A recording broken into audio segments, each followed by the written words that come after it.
कच्चा चिट्ठा के इस स्पेशल एडिशन में मॉस्को की न्यूक्लियर मिस्ट्री से आज पर्दा हटने वाला है। आपके साथ मैं हूं सबीना तामंग देशमुख। यूरोप में कैसे न्यूक्लियर रिस्क बढ़ गया, क्यों कहा जा रहा है कि पुतिन का परमाणु प्लान फिक्स हो गया है। देश के नंबर 1 न्यूज चैनल के नंबर 1 शो में आज व्लादिमीर पुतिन के सभी एटम बम की पक्की लोकेशन आपको देखने को मिलेगी। रूस के एटम बम का फुल एड्रेस इस स्पेशल रिपोर्ट के जरिए आज आप जरूर देखें।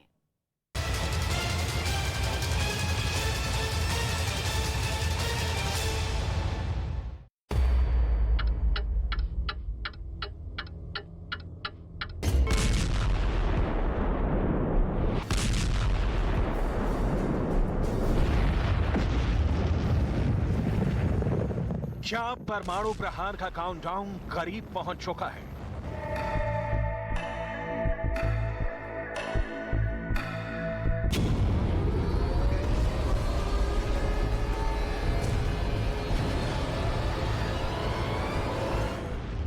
पुतिन की परमाणु घड़ी क्या इशारा कर रही है?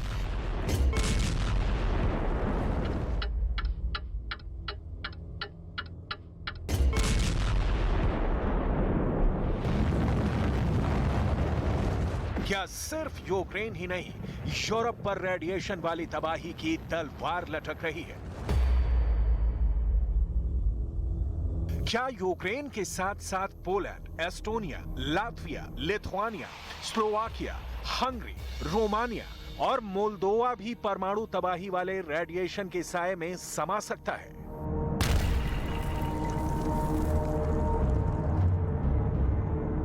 रेडिएशन वाला वार छेड़ने के लिए रूस को यूक्रेन में ही ऐसे हथियार मिले हैं जो यूरोप में रेडिएशन की आंधी ला सकते हैं। वो हथियार क्या हैं? कैसे तूफान लाएंगे? इसे आगे बताएंगे, लेकिन उससे पहले यूक्रेन युद्ध से जुड़े जलते सवालों को जान लीजिए।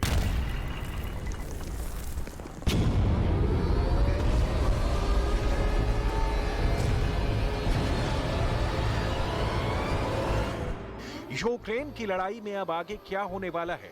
क्या रूस सच में परमाणु युद्ध करने की तैयारी में है? पुतिन अगर न्यूक्लियर वार का फैसला ले लेते हैं, फिर उस परमाणु युद्ध को कैसे अंजाम दिया जाएगा?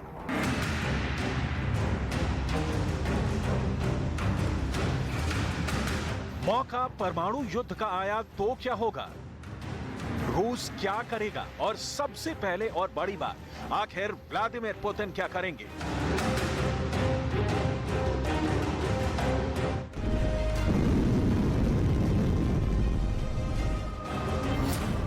क्या पुतिन न्यूक्लियर अटैक के लिए परमाणु वाला बटन दबाएंगे?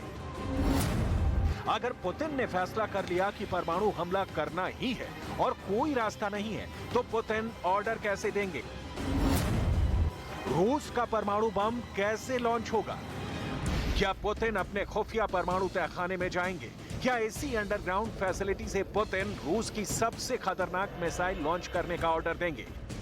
क्या यहीं से पुतिन अपनी मिसाइल पावर को कंट्रोल करेंगे? बिल्कुल भी नहीं। रूस की न्यूक्लियर पावर और राष्ट्रपति व्लादिमीर पुतिन की परमाणु मिस्ट्री और एटमी कमांड सेंटर का रहस्य बहुत गहरा है, और इस रहस्य को समझने के लिए ये रिपोर्ट बहुत गौर से देखिएगा। इस एक्सक्लूसिव रिपोर्ट का एक एक सेकंड बताएगा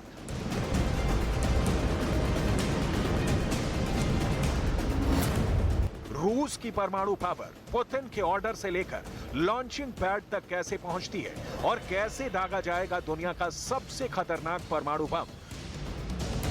पुतिन ना किसी को फोन करेंगे, ना पुतिन किसी को ऑर्डर देंगे।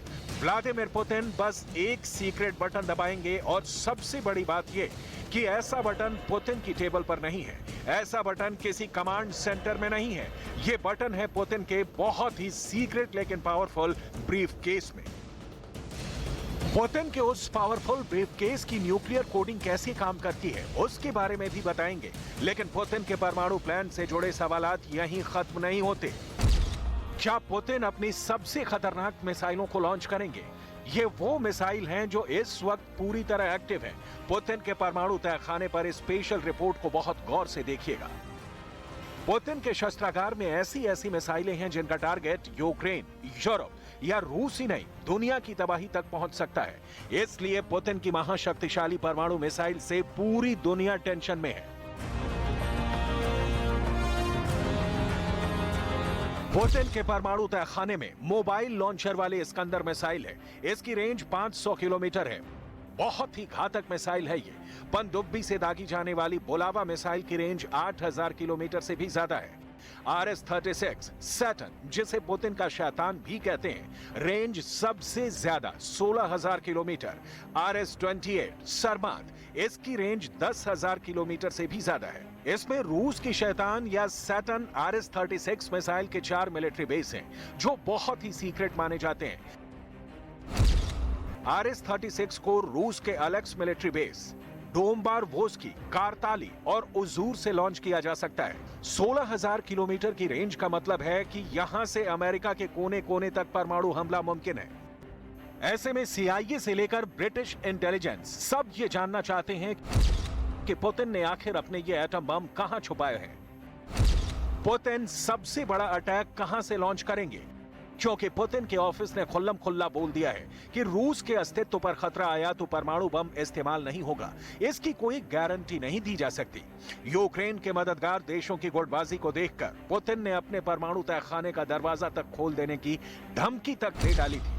ये है टोपोल इंटरकॉन्टिनेंटल बैलिस्टिक मिसाइल, जिसकी रेंज है 11000 किलोमीटर और इसी मिसाइल का नया वर्जन टोपोल M बेहतर गाइडेंस के साथ इसकी भी रेंज 11000 किलोमीटर है। अब सवाल है कि ये टोपोल कहां तैनात है। टोपोल के दोनों वर्जन क्यों अमेरिका और नेटो के लिए खतरा है। टोपोल मिसाइल, जिसकी रेंज 11000 किलोमीटर है, वो 8 बेस से लॉन्च की जा सकती है। ये बेस हैं इरकुत्स्क, कांस्क, ग्लादकाया, बर्खन्याया, साल्दा, नोवोसिबिर्स्क, तेकोव और योशकार ओला। इस मिसाइल को आधुनिक बताकर रूस ने टोपोल M वर्जन भी तैयार किया है, जो ज्यादा सटीक है और मोबाइल लॉन्चर से भी दागी जा सकती है, लेकिन इसका भी एक परमानेंट बेस है। नए वर्जन टोपोल M को रूस के तातीश जेओ मिलिट्री बेस पर रखा गया है और वहां से ये दुनिया में कहीं भी अटैक कर सकती है। रूस की इन परमाणु मिसाइलों का जिक्र इसलिए बहुत जरूरी है क्योंकि पुतिन ने न्यूक्लियर अटैक वाले ऑप्शन के संकेत दे दिए हैं। पुतिन के पास दुनिया भर में सबसे अधिक परमाणु बम है, सबसे बड़ा परमाणु बम है, जिसे ना तो अमेरिका नजरअंदाज कर सकता है और ना ही यूरोप। ऐसे में पुतिन की धमकी के बाद न्यूक्लियर वॉर का जो खतरा बढ़ा हुआ है, वो अभी सबसे खतरनाक स्टेज पर है। लेकिन इन मिसाइलों से रूस परमाणु अटैक कैसे करेगा, इसे समझ लीजिए। रूस के राष्ट्रपति के पास एक ब्रीफकेस होता है, जिसे चेकेट कहते हैं। ये देखने में एक साधारण ब्रीफकेस जैसा है, लेकिन काम ऐसा करता है जिसे जानकर होश फाख्ता हो जाएंगे। इस ब्रीफकेस को खोलने पर पाएंगे कि इसमें ऐसे बटन होते हैं जिनसे पूरी दुनिया एक झटके में तबाह की जा सकती है। इस ब्रीफकेस में ऐसे बटन हैं जिससे परमाणु हथियार लॉन्च किए जा सकते हैं, इसलिए इसे पुतिन का न्यूक्लियर कमांड भी कहा जाता है। पुतिन को बस इस ब्रीफकेस के अंदर लगे बटन दबाने हैं और ऑर्डर मिलने पर रूस की परमाणु मिसाइल लॉन्च के लिए तैयार हो जाएंगे।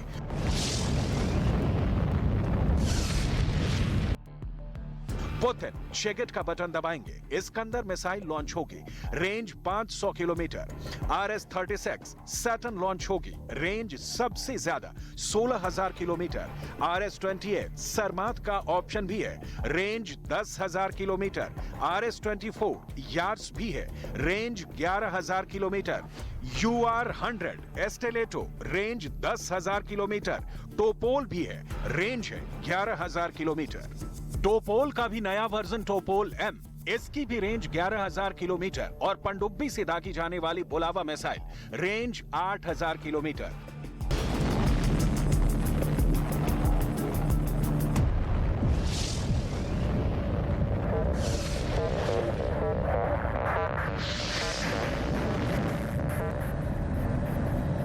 बुलावा को लॉन्च करने का बटन दबेगा तो देखिए रूस की पनडुब्बी में कैसी हरकत होगी।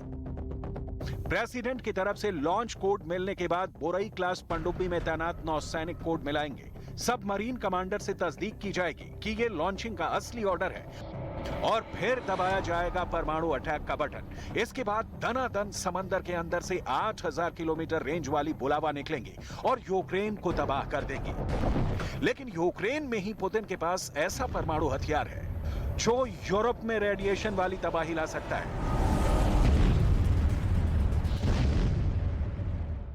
ज़ैपोरिज़िया के रूस में विलय के बाद पुतिन को बैठे बिठाए एक ऐसा न्यूक्लियर हथियार मिल गया है जिसके बूते रूस यूक्रेन में ना बम चलेंगे, ना मिसाइल बरसेंगे, ना ही टैंक गरजेगा, ना फाइटर जेट बारूद बरसाएंगे, फिर भी आधे यूक्रेन में हाहाकार मच जाएगा।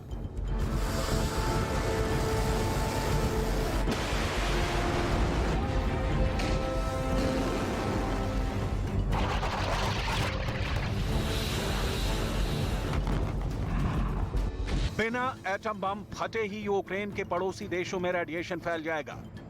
यूक्रेन के हाइड्रोमेटेरोलॉजिकल इंस्टीट्यूट में ज़ैपोरिज़िया को लेकर बहुत बड़े परमाणु खतरे की स्टडी हुई है। रिसर्च का डेटा बहुत बड़ी वार्निंग देता है। संस्थान के डेटा के मुताबिक अगर ज़ैपोरिज़िया न्यूक्लियर प्लांट से रेडिएशन फैलता है तो सबसे खराब हालात सेंट्रल यूक्रेन के होंगे। वहां विस्फोट से तत्काल कोई असर देखने को नहीं मिलेगा। इसके बावजूद आसपास के सैकड़ों किलोमीटर के इलाके में रेडिएशन फैल जाएगा। विस्फोट के बाद प्लांट से रेडिएशन के बादल निकलने लगेंगे, लेकिन इंसानी आंखों से देखना संभव नहीं होगा। लेकिन प्लांट से निकले रेडिएशन वाले कण यूक्रेन की सीमा से बाहर निकलकर यूरोप में फैल जाएंगे।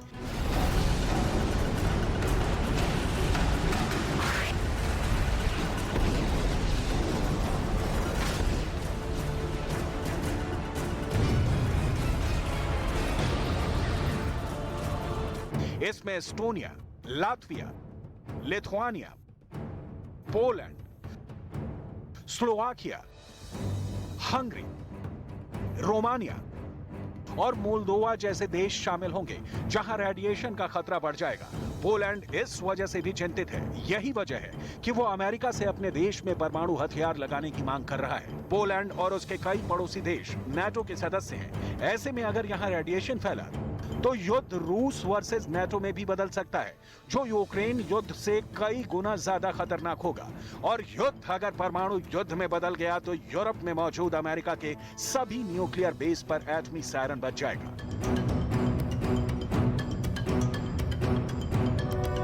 अमेरिका ने बेल्जियम, जर्मनी, नीदरलैंड्स, इटली और तुर्की में 150 परमाणु बम तैनात कर रखे हैं। इटली के एवियानो और घेड़ी हवाई अड्डों पर सबसे ज्यादा 70 परमाणु बम हैं। बेल्जियम में क्लेन ब्रोगेल एयर बेस पर 20 परमाणु बम तैनात हैं। जर्मनी में बुचेल एयर बेस पर भी अमेरिका ने अपने 20 परमाणु बम रखे हैं। नीदरलैंड में वोलकेल एयर बेस पर 20 परमाणु बम और तुर्की के एर्सलिक हवाई अड्डे पर 50 बम रखे हुए हैं। ये अमेरिका के ऐसे ब्रह्मास्त्र हैं जिसे बाइडेन अपनी न्यूक्लियर ब्रीफकेस का इस्तेमाल कर किसी भी वक्त इस्तेमाल कर सकते हैं। और अब तो पोलैंड भी चाहता है कि उसके देश में अमेरिका अपना नया परमाणु अड्डा बनाए।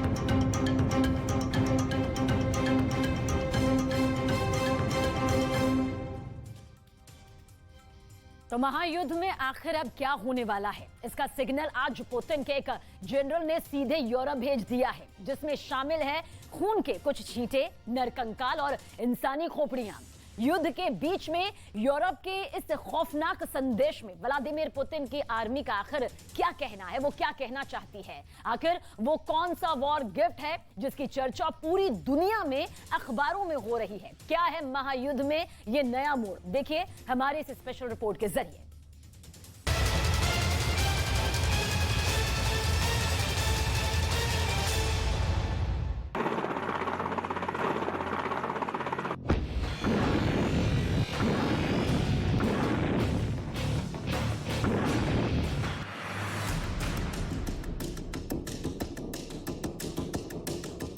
हथौड़ा जंग का सबसे खतरनाक हथियार है। हथौड़ा दुश्मन को बहुत क्रूर मौत देता है ये क्रूर हथियार, और इसको उठाकर लड़ने वालों को लोग इंसान भी नहीं कहते हैं, ये हैवान है। और यही हथौड़ा अब पुतिन के एक सेनापति ने यूरोपियन यूनियन को गिफ्ट में भेजा है। ये बहुत निर्दयी और बेरहम उपहार है जो पुतिन के एक प्रधान सेनापति की तरफ से यूरोप को सौंपा गया है। आखिर क्या है इस हथौड़े की कहानी? पुतिन ने यूरोपियन यूनियन के लिए यह खास हथौड़ा क्यों भेजा है? इस हथौड़े के ऊपर आखिर नर कंकाल क्यों बने हुए हैं? आखिर क्या है पुतिन के एक बेहद क्रूर सेनापति के हथौड़े का संदेश, और क्यों यूरोप की धरती पर इस हथौड़े के पहुंचते ही यूरोप के बड़े बड़े अखबार पुतिन के खिलाफ जहर उगलने में लग गए? सब कुछ आपको बताएंगे, जंग की इस दिलचस्प कहानी के हर हिस्से से आपको रूबरू करवाएंगे। लेकिन पहले सीधे आपको ले चलेंगे यूक्रेन की जंग के मैदान में, जहां दुनिया के सबसे खूंखार लड़ाके वैगनर क्रूरता के नए रिकॉर्ड कायम करना चाहते हैं। मारियोपोल से लेकर लिसिचांस्क और खेरसोन से खार्किव तक इन वैगनर ग्रुपों की बेरहमी की खतरनाक कहानियां पूरे यूक्रेन में फैली हुई हैं। और अब इसी वैगनर ग्रुप के चीफ ने एक बहुत बड़ा कदम उठाया है।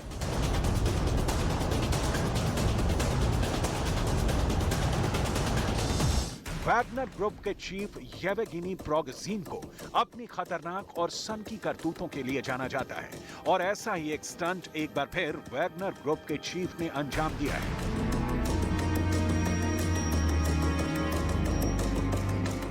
वैगनर ग्रुप के चीफ येवगेनी प्रिगोजिन ने उस वक्त यूरोपियन यूनियन को एक हथौड़ा भेजा है जब यूरोपियन यूनियन ने रूस को एक आतंकवादी देश घोषित कर दिया है, और अब वहां पर वैगनर ग्रुप को भी आतंकवादी साबित करने के लिए चर्चाओं का दौर चल रहा है।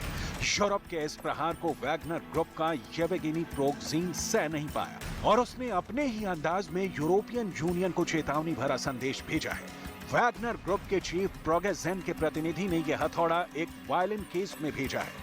वैगनर के प्रतिनिधि ने यह हथौड़ा यूरोपियन यूनियन के प्रतिनिधि को सौंपा। इस हथौड़े की कई तस्वीरें मौजूद हैं। इन पर ऊपर मौजूद है वैगनर ग्रुप की खतरनाक सील, और इसी पर नर कंकालों के ढेर लगे हुए हैं। इससे सीधा और स्पष्ट संदेश नहीं हो सकता है। वैगनर ग्रुप ने सीधे सीधे ये मैसेज दिया है कि यूक्रेन को रूस में शामिल होना होगा, चाहे इसके लिए नरसंहार ही क्यों ना हो। चलते हुए युद्ध के बीच इस हथौड़े में नरकंकाल के ढेर, सिरों के ढेर यूक्रेन के लोगों को भी खतरनाक संदेश है। आखिर इस हथौड़े से जुड़ी एक खौफनाक घटना यूक्रेन के अंदर भी हुई है।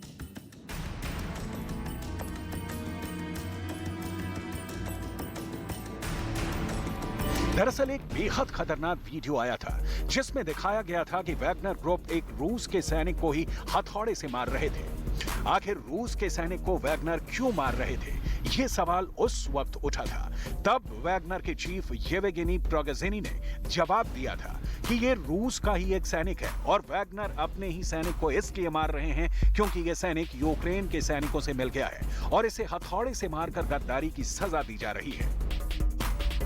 वैगनर के चीफ ने इस बेरहमी का समर्थन किया था, और जो हथौड़ा वैगनर के चीफ प्रिगोजिन ने यूरोपियन यूनियन को भेजा है उस पर नकली खून के धब्बों के निशान बने हुए हैं। यानी संदेश साफ है, अभी यूक्रेन में बहता हुआ खून थमने वाला नहीं है।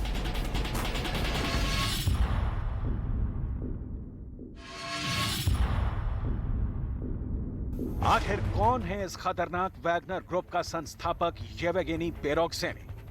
येवगेनी प्रिगोजिन की तस्वीर पुतिन के साथ मौजूद है। येवगेनी प्रिगोजिन को पुतिन का शेफ भी कहा जाता है, और इस वक्त उसके ऊपर अपराधियों वाली टोली इकट्ठा करने की बड़ी जिम्मेदारी है। साल 2014 में जब पुतिन ने क्राइमिया में लड़ाई शुरू की थी, तभी वैगनर ग्रुप की स्थापना की गई थी। साल 2014 में वैगनर की बर्बरता पहली बार दुनिया के सामने आई थी। तब रूस ने इन लड़ाकों की तैनाती यूक्रेन के डोनेट्स्क और लुहांस्क इलाकों में की थी।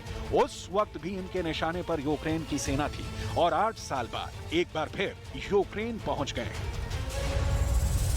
वैगनर ग्रुप की तैनाती डोनेट्स्क में की गई है। इस कदम को रूस का मास्टर स्ट्रोक माना जा रहा है, ऐसा मास्टर स्ट्रोक जिसने पूरे यूरोप और अमेरिका में खलबली मचा दी है, क्योंकि यूक्रेन में इनके होने का मतलब है यूक्रेन में अभी और नरसंहार हो सकता है। रूस की सेना ने होस्टोमल एयरपोर्ट पर जो भारी तबाही मचाई थी, उसमें भी वैगनर का हाथ माना जाता है। होस्टोमल एयरपोर्ट की जंग में यूक्रेन की सेना ने वैगनर का कड़ा मुकाबला किया था। कई दिनों तक जंग के बाद होस्टोमल एयरपोर्ट पर वैगनर ग्रुप ने अपना कब्जा जमा लिया था। कब्जे की लड़ाई में भी रेड आर्मी के साथ साथ पुतिन की प्राइवेट आर्मी ने बराबर हिस्सा लिया था। रूस के लड़ाके अब वहां से वापस लौट गए हैं, लेकिन अपने पीछे पूरे इलाके में सैकड़ों जिंदा बम छोड़ गए हैं।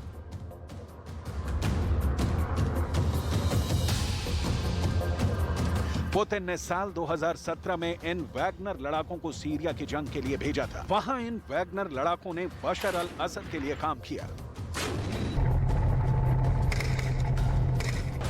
2017 में सीरिया में एक वैगनर लड़ाके ने सीरियाई सेना के भगोड़े मोहम्मद एली इस्माइल को पीट कर मार डाला, और फिर एली इस्माइल के शरीर को काटकर जला दिया। वैगनर ग्रुप ने युद्ध के मैदान से भागने की सजा दी थी। इन घटनाओं से एक बात यह भी साबित होती है कि वैगनर ग्रुप का गठन खास तौर पर पुतिन के आदेश से उन भगोड़े सैनिकों के लिए किया गया है जो युद्ध के मैदान से भागते हैं। युद्ध के मैदान से भागने वाले सैनिकों को वैगनर कत्ल करता है, और वो भी इतने बेरहमी से कि रूस का कोई भी सैनिक युद्ध छोड़कर भागने से पहले कम से कम 10 बार सोचता है।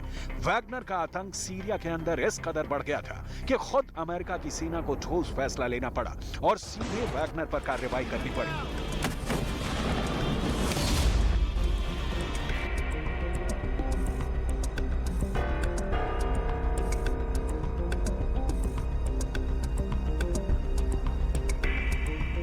2018 में वैगनर ग्रुप के सैनिकों ने उत्तरी सीरिया में अमेरिका के बेस पर हमला किया था। सीरिया के लड़ाकों का नेतृत्व वैगनर ग्रुप ने किया था। अमेरिका के सैनिकों ने न सिर्फ इस हमले को फेल किया, बल्कि बदले में 200 वैगनर लड़ाकों को भी मार डाला था। पुतिन की प्राइवेट सेना उनके इशारे पर कई देशों में अंडरकवर एजेंट के तौर पर काम करती है, लेकिन रूस इससे पल्ला झाड़ता रहा है। वो अपनी प्राइवेट सेना के वजूद को ही नहीं मानता, लेकिन यूरोपियन यूनियन रूस की प्राइवेट सेना वैगनर ग्रुप पर प्रतिबंध लगा चुकी है। संयुक्त राष्ट्र और फ्रांस भी वैगनर ग्रुप पर हिंसा के आरोप लगाते रहे हैं। वजह है वैगनर ग्रुप का इंटरनेशनल धंधा है। पुतिन की प्राइवेट आर्मी की सेवा यूं ही नहीं मिलती, इसके लिए मोटी रकम चुकानी पड़ती है।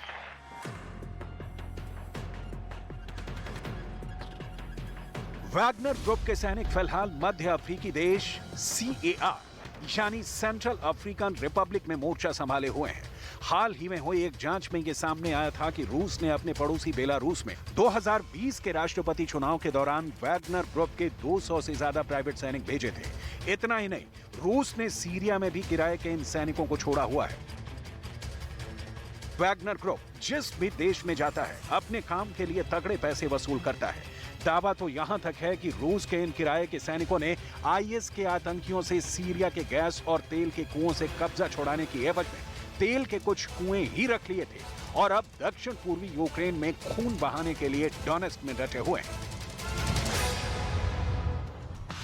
दूसरी तरफ जंग के मैदान से ये रिपोर्ट है कि पुतिन की आर्मी ने खेरसोन के नाइपर नदी के पार वाले जिस इलाके पर कब्जा जमा रखा है, वहां भी ज़ेलेंस्की की आर्मी ने जबरदस्त बमबारी शुरू कर दी है। ज़ेलेंस्की का साफ ऑर्डर है कि सर्दियां कितनी भी हों, लेकिन युद्ध की गर्मी बनी रहनी चाहिए जब तक कि रूस के सैनिकों को पूरे यूक्रेन से न खदेड़ दिया जाए। Обмеження ціни на рівні до $30 за барель видається більш слушною пропозицією. І я дякую, що така пропозиція пролунала і захищається. Зараз час, щоб забезпечити і таке досягнення Європи. ये जंग सर्दियों में रुकेगी, इसकी कोई गुंजाइश नजर नहीं आ रही है। ऐसे में अब संयुक्त राष्ट्र संघ को सबसे पहले यूक्रेन के उन नागरिकों की तरफ ध्यान देना होगा जो जिंदगी और मौत के बीच झूल रहे हैं।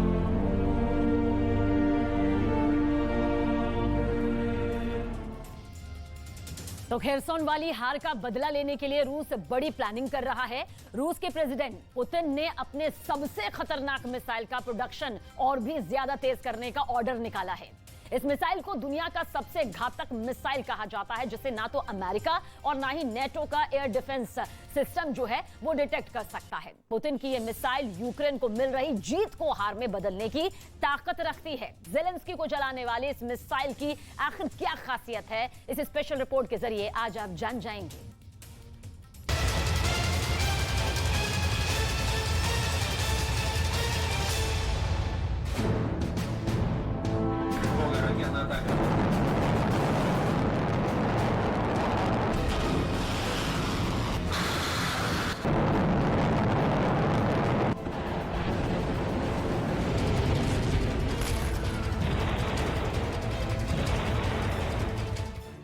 पुतिन ने ऐलान किया है कि अब वक्त आ गया है कि रूस अपने जखीरे से सबसे भयावह, खतरनाक और अल्ट्रा एडवांस हथियार निकाले, उसे यूक्रेन के खिलाफ इस्तेमाल करे और खेरसोन वाली हार से मुल्क को उबारे।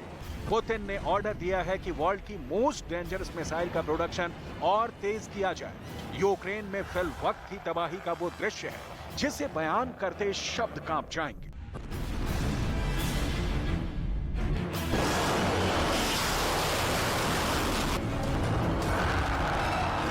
और अब पुतिन की RS-28 सरमाथ मिसाइल यूक्रेन की जमीन को झुलसाने वाली है। यूरोप और नेटो देश रूस के इस मिसाइल को सैटन यानी शैतान कहते हैं। RS-28 मिसाइल अब तक की सबसे घातक इंटरकॉन्टिनेंटल बैलिस्टिक मिसाइल है। इसकी दो खासियतों की वजह से अमेरिका से यूरोप तक घबराए हुए हैं। यह मिसाइल 25,000 किलोमीटर प्रति घंटे की तूफानी रफ्तार से हमला कर सकती है, यानी रूस से लंदन तक पहुंचने में इसे बमुश्किल 6 मिनट लगेंगे। दूसरी, ये अलग अलग दिशाओं में 10 टारगेट पर एक साथ परमाणु हमला कर सकती है। इस वजह से कोई एंटी मिसाइल डिफेंस सिस्टम इसे रोक भी नहीं सकता।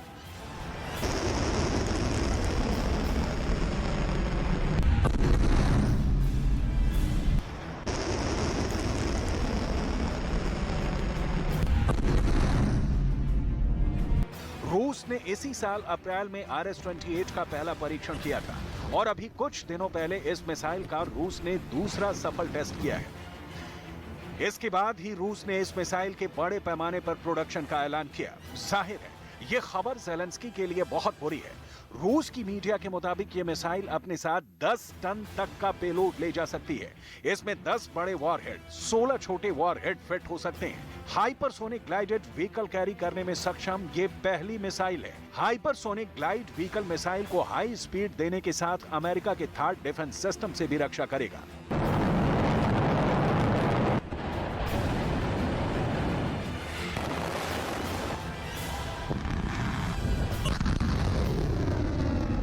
रूस ने करीब 30 साल बाद कोई लिक्विड फ्यूल वाली ICBM मिसाइल तैयार की है। पुतिन की यह घातक मिसाइल कैसे दुश्मन को नेस्तो नाबूद कर देती है, उसकी पूरी प्रक्रिया आपकी स्क्रीन पर है। RS-28 मिसाइल रूस से 10 MIRV लेकर वायुमंडल में प्रवेश करती है। यहाँ ये MIRV लॉन्च हो जाते हैं और 10 अलग अलग टारगेट पर एक साथ हमला कर सकते हैं। इनकी स्पीड इतनी तेज होती है कि एंटी मिसाइल सिस्टम से इन्हें रोकना बहुत मुश्किल है।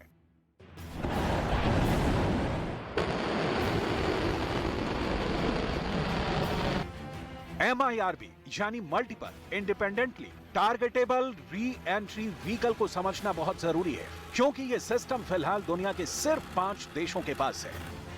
अमेरिका, ब्रिटेन, फ्रांस, चीन और रूस। यानी मिसाइल पावर में रूस दुनिया के टॉप 5 देशों में है और उसमें भी RS-28 तो किसी भी देश को करारा जवाब देने के लिए काफी मानी जाती है।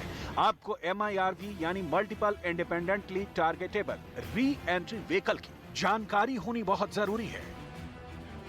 स्टेप 1, एक मिसाइल कई न्यूक्लियर वॉरहेड को लेकर हवा में जाती है।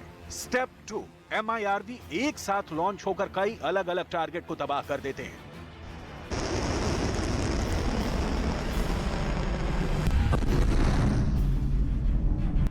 एक RS-28 मिसाइल 10 MIRV के जरिए एक बार में अमेरिका के वर्मोंट, रोड आइलैंड और मैरीलैंड जैसे राज्यों को तबाह कर सकता है।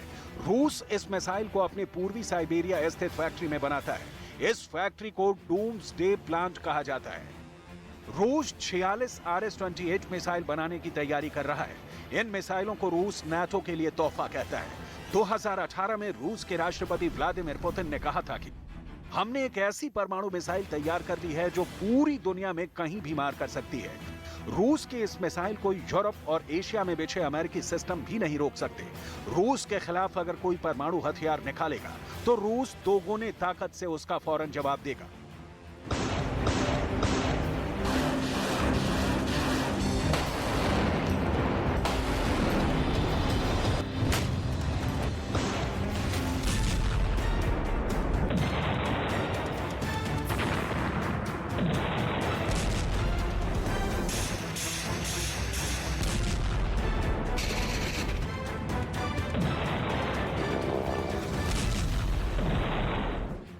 कोल्ड वॉर के दौरान MS-18 सैटर्न सोवियत रूस की सबसे बड़ी और खतरनाक मिसाइल थी। इसकी अगली पीढ़ी की मिसाइल के लिए रूस लंबे समय से तैयारी कर रहा था। माना जा रहा है कि रूस की सेना में शामिल किए जाने से पहले इसके 5 परीक्षण किए जाएंगे। 15 नवंबर की रात रूस ने 100 से ज्यादा मिसाइलें यूक्रेन पर दागी।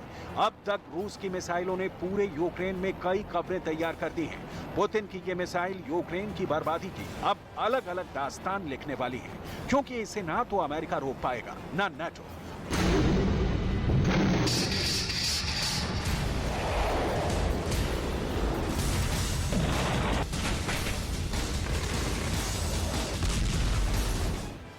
पुतिन की मिसाइल का तोड़ निकाल पाना अमेरिका और नाटो के लिए बहुत मुश्किल काम है, क्योंकि रूस के पास एक से बढ़कर एक मिसाइलें हैं।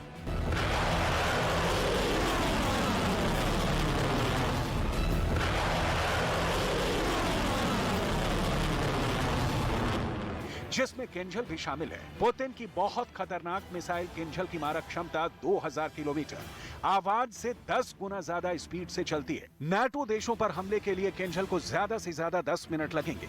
किंजल की मार यूक्रेन झेल चुका है। ज़ेलेंस्की इसका स्वाद चख चुके हैं। किंजल के अलावा पुतिन के इस्कंदर मिसाइलों ने भी यूक्रेन में कहर ढाया है। पुतिन की घातक इस्कंदर मिसाइल को जान लीजिए, दुनिया की सबसे खतरनाक मिसाइलों में से एक है। 480 से 700 किलोग्राम वॉरहेड ले जाने में सक्षम है।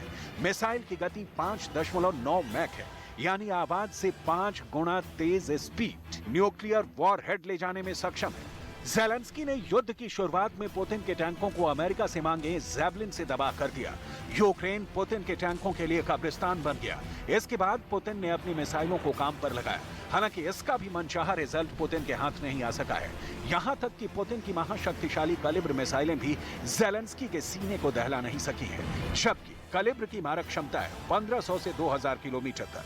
सीरियाई गृह युद्ध के दौरान कैलिबर का विध्वंस दुनिया देख चुकी है, लेकिन यूक्रेन के पास पुतिन की मिसाइलों की जो डिटेल है, उसके मुताबिक रूस का 70% मिसाइल स्टॉक खत्म हो चुका है। यूक्रेन के रक्षा मंत्री के मुताबिक रूस के पास अब सिर्फ 609 मिसाइलें बची हैं।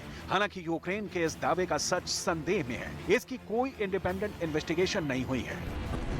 पुतिन ने पिछले हफ्ते ही अपनी 100 मिसाइलें, जिसमें S-300 और S-400 मिसाइलें शामिल थी, बेलारूस से मूव करने का ऑर्डर दिया था, जिससे इस बात का डर और बढ़ गया है कि रूस यूक्रेन पर बड़े हमले की तैयारी कर रहा है। पुतिन जिस लेवल पर युद्ध में नुकसान झेल रहे हैं, उसका नतीजा यूक्रेन में घातक हमला ही हो सकता है।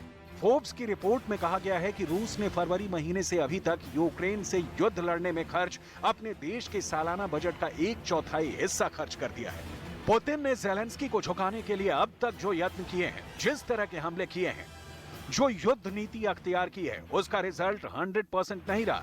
और अब आलम यह है कि सर्दियों के सितम के बीच पुतिन की सेना यूक्रेन में ताबड़तोड़ हमले कर रही है, लेकिन परिणाम उस लेवल पर नहीं मिल रहा। इस वक्त 2 तस्वीरें आपकी टेलीविजन स्क्रीन पर हैं, जो इस बात का सबूत हैं कि पुतिन की मिसाइलों ने कैसे यूक्रेन के पावर प्लांट को तबाह कर मुल्क को रोशनी से मरहूम कर दिया है। इन सैटेलाइट तस्वीरों को नासा ने जारी किया है। इसमें 6 फरवरी से 6 मार्च के बीच यूक्रेन का अंधेरा नमूदार हो रहा है। अंधेरा ही कायम नहीं है। कीव के नजदीक के इरपिन शहर में, मारियोपोल के दक्षिणी यूक्रेन के कई शहरों में ना तो पानी बचा है, ना पावर बची है। सेकेंड वर्ल्ड वॉर के बाद दुनिया में सबसे बड़ा रिफ्यूजी संकट पैदा हो गया है। यूक्रेन के आम लोगों की जिंदगी युद्ध में मौत का सामान बन गई है। पुतिन पल पल यूक्रेन को रौंदने की नीति का क्रेमलिन में परीक्षण कर रहे हैं। पुतिन जंग के उस दौर में पहुंच गए हैं जहां फैसला इधर या उधर होना तय दिख रहा है। महायुद्ध में जीतना है तो पुतिन की RS-28 मिसाइल की काट प्रेसिडेंट ज़ेलेंस्की को ढूंढना ही होगा, क्योंकि जब पुतिन की ये भयावह मिसाइलें यूक्रेन को रौंदने पर उतारू होंगी, तो ज़ेलेंस्की का बच पाना मुश्किल ही नहीं, नामुमकिन सा होगा।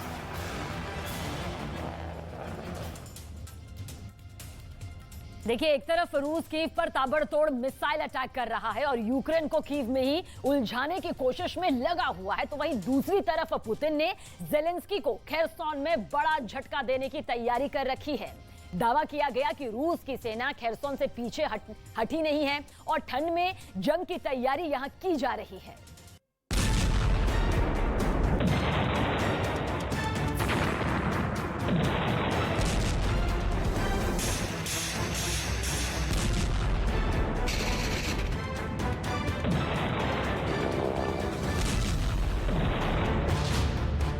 महायुद्ध में पुतिन का प्लान बी तैयार।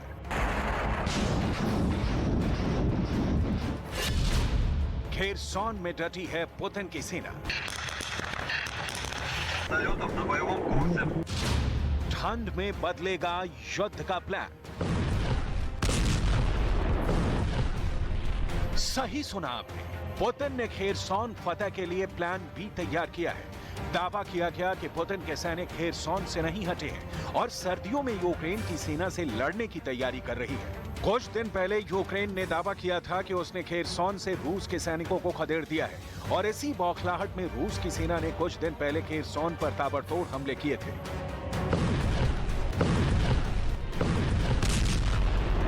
जिसमें एक शख्स की मौत हो गई थी। यूक्रेन ने दावा किया था कि रूस के सभी सैनिक खेरसॉन छोड़कर जा चुके हैं और उसने उस पर फिर से कब्जा कर लिया है। लेकिन एक नए दावे ने यूक्रेन के इस पुराने दावे को हवाई साबित कर दिया, क्योंकि खबर है कि पुतिन के सैनिकों ने खेरसॉन नहीं छोड़ा है और वो वहां पर डटे हुए हैं। खबर है कि रूस के सैनिक फिलहाल इसलिए शांत हैं क्योंकि वो सर्दियों में जंग की तैयारी कर रहे हैं।